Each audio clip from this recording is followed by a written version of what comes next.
Hello, faith leaders, and welcome to Breaktime. Today we are in Psalm 9:15 that says this: "The nations have fallen into the pit they have dug. Their feet are caught in the net they have hidden." Well, here's the truth about pits.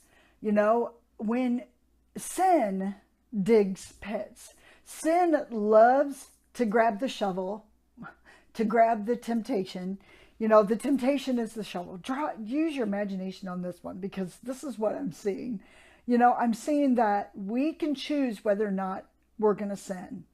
But sin actually, chooses to grab the shovel. And every time we sin, we actually are digging a hole. And then pretty soon, have you ever found yourself so far in this hole that it's hard to get out? And that's what sin does. Sin likes to make it a dark. It likes to cover you. It likes to surround you. It likes to make it look like that you don't have a way to get out, and so you keep digging.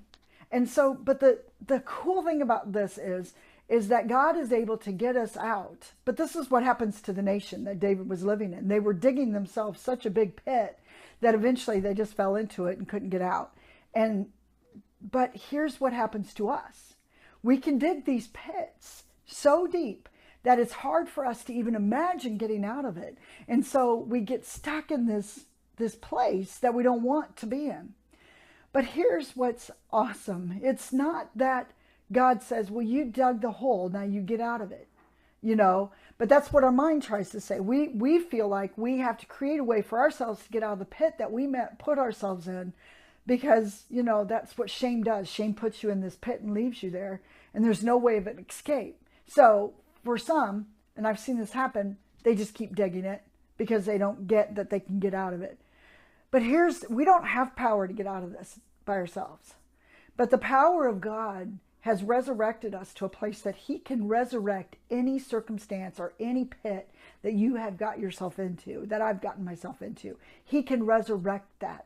Because he brings the power not only to get out of the pit, he covers the pit back up, and it's like it never existed. That's what God does. But oftentimes we try to do it in and of ourselves. Throw me through, and then it gets so frustrating when we go right back to it again. But God says, I've got power that we know nothing about, and this same power is the resurrection power. So this is a call for you and for me to stop digging pits, to let God reach into that place that is craving to dig a pit, because pits, the flesh loves to dig them, by the way, and allow God to say, okay, God, I don't want to go back this way. I don't want to grab that shovel. I don't want to start digging the pit again. I don't want to be caught in the sin any longer. Rescue me. Lord, I don't have the power. Be honest. You don't have the power to get out, but God can rescue you. Have a blessed day.